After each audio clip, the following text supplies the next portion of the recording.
Tonight we're going to be uncovering some of the issues we have around mortgage and penalties and all that other good stuff.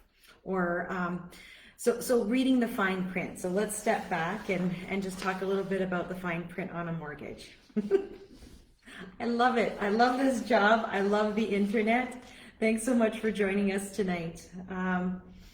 So one of the things that I think is just really old school thinking is just negotiating and talking about the mortgage interest rate on a mortgage, right? So we all know that 2% is better than 2.5%. So I think we've all been programmed just to focus on that, but I really think it's like old school thinking. And here's why.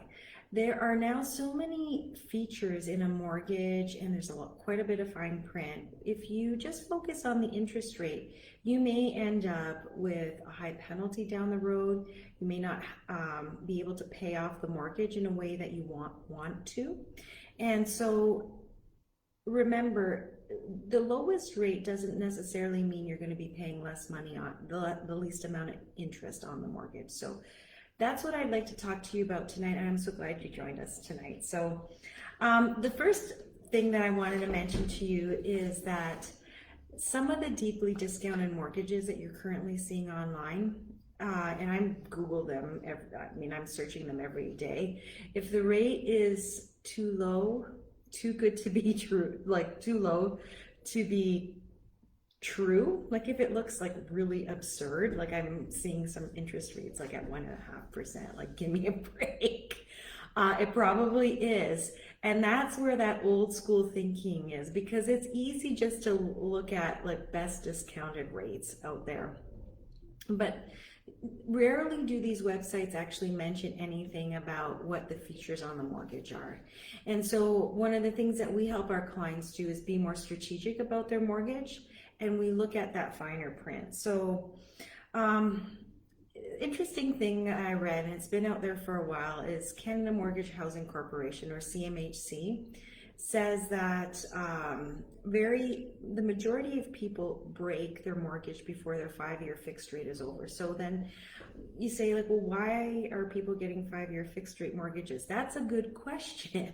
I think we've just been doing that for ages. So one of the things you want to think about, not only just looking at, if the rate is too low or too good to be true, it probably is. Some of these deeply discounted mortgages, you can't get out of the mortgage unless you sell your house. Sometimes the penalty is calculated in a way that you're going to be paying 2, 3, or 4 times higher.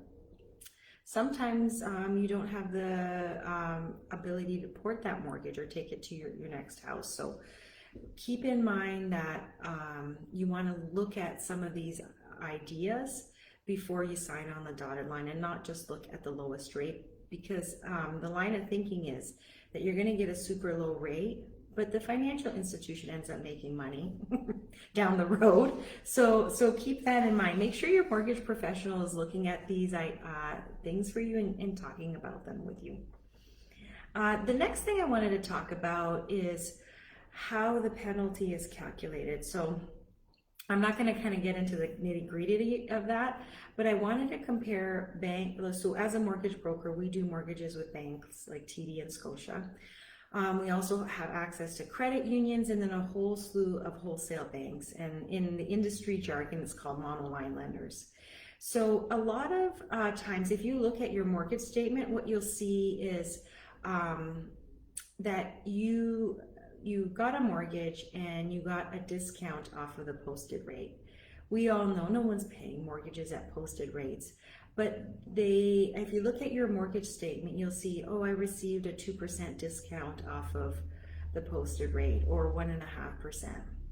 The reason why those financial institutions are making sure you understand the original discount you got is they are going to factor that in to the penalty if you have to discharge your mortgage before that term is over. So again, if you're looking at your mortgage statement and you see that, you're probably stuck, or before you do anything to the mortgage, you want to call that financial institution and understand what in fact the penalty is. And so again, we're just focusing on the lowest rate at the time, but we're not having those conversations about, okay, we're always hoping for the best, but planning for the worst. The other thing that I wanted to chat with you tonight about, and what this Facebook Live is for this evening, it's all about understanding the fine print on a mortgage. And I wanted to talk to you a little bit about prepayment options, okay? So this is hilarious. I think it's kind of funny, but very few people anecdotally actually pay extra on their mortgage. But I often spend 10 or 15 minutes, at least 5 or 10 minutes in a mortgage consultation talking about how you can make extra payments in the mortgage. Very few people actually do it. So the idea is, when we're comparing different financial institutions, we'll say, oh, okay, this lender offers a 10% prepayment, whereas this lender offers a 20% prepayment. And 20% prepayment has to be better. But let's take a step back and actually look at this. Again, I'm laughing. So if I have a $400,000 mortgage and I'm gonna have a 10% prepayment option, that's $40,000 a year. And most financial institutions will allow you to make that at any time during your regular payment. Obviously you won't be able to put like $5 here and $20 here. Most institutions are asking for a minimum of $100 as a prepayment. So if you're sort of caught in that conversation, don't be, because it's an important feature in the mortgage. You want to take advantage of that if you have the financial means to, but kind of think about how much you're actually going to prepay on the mortgage, right? The thing that we're talking about tonight, and thanks again for joining us tonight. We love all of our viewers. It's awesome.